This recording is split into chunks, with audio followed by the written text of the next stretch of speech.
हक्काचं वाटणी मागतात, वाटणी. ज्या बाबासाहेबांचे वंशज एका जागी राहिले नाहीत, तिथं मांगण मारण बाकीच्या जाती कसं राहतील एका जागी. त्यांचे ज्याचे त्याचे वेगळे वेगळे गट तट पाडून आपल्यापून वेगळं त्यांनी संसार मांडले.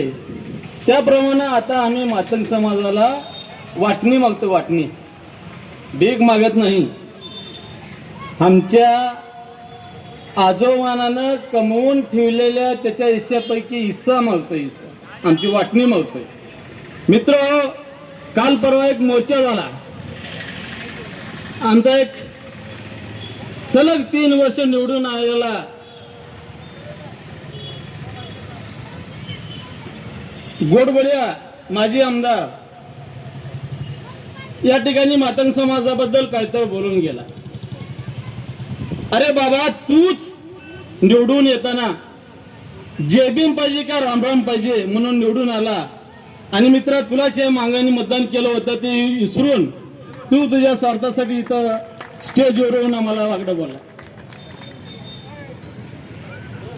तुम्हाला हे सांगायला पाहिजे होतं, ज्या मातंग समाजाच्या जीवावरती, ज्या मातंग समाजाच्या नावावरती मातंग समाजाला एका वेगळ्या बाजूला सारून मातंग समाजाला हिंदुत्वाचा नाद लावून आपण देवधर्माच्या ह्याच्यावर त्याच्यावर म्हणला. ठीक आहे, होय, माझ्या पूर्वजाचा मला अभिमान आहे, मी हिंदू आहे, जरूर मी हिंदू आहे.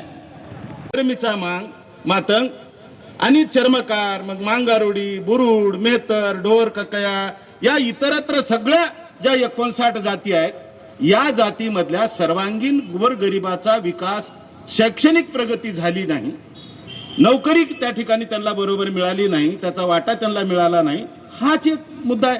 बाकी दुसरा कुठलाही नाही बांधवानो. राजेशजी, तुम्ही जर म्हणाल की हे अंगावर का ओढून घेतायत, मला सुद्धा त्या ठिकाणी विचार करायला भाग पडायला लागलेला आहे. आपल्या सुद्धा कार्यकर्त्यांना माझी विनंती आहे, उपवर्गीकरण म्हणजे काय वाटायला लागले तुम्हाला? काही नाही. उपवर्गीकरण म्हणजे फक्त दिलीपराव, शिक्षण, ज्या मुलांना चांगलं दर्जेदार शिक्षण घेता आलं नाही, खिचपत पडलेले आहेत. आणि ते का खिचपत पडलेले आहेत? तर त्यांची गरिबी, त्यांच्या परिस्थितीची जाणीव जर लक्षात जर आपण जर घेतली तर त्यांची गरिबीमुळे त्यांना शिक्षण दर्जेदार देता आलं नाही.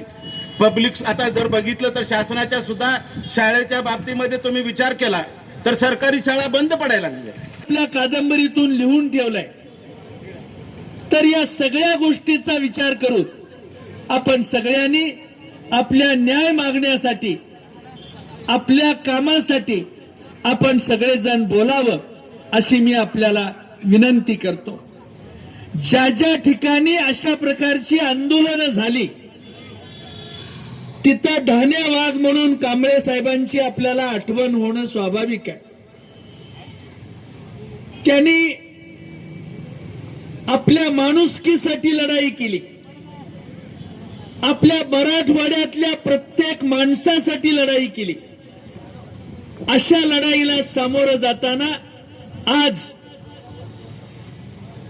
मराठवाड्यातल्या प्रत्येक जिल्ह्यातली माणसं या ठिकाणी आलेली आहे. मराठवाड्यातल्या माणसांनी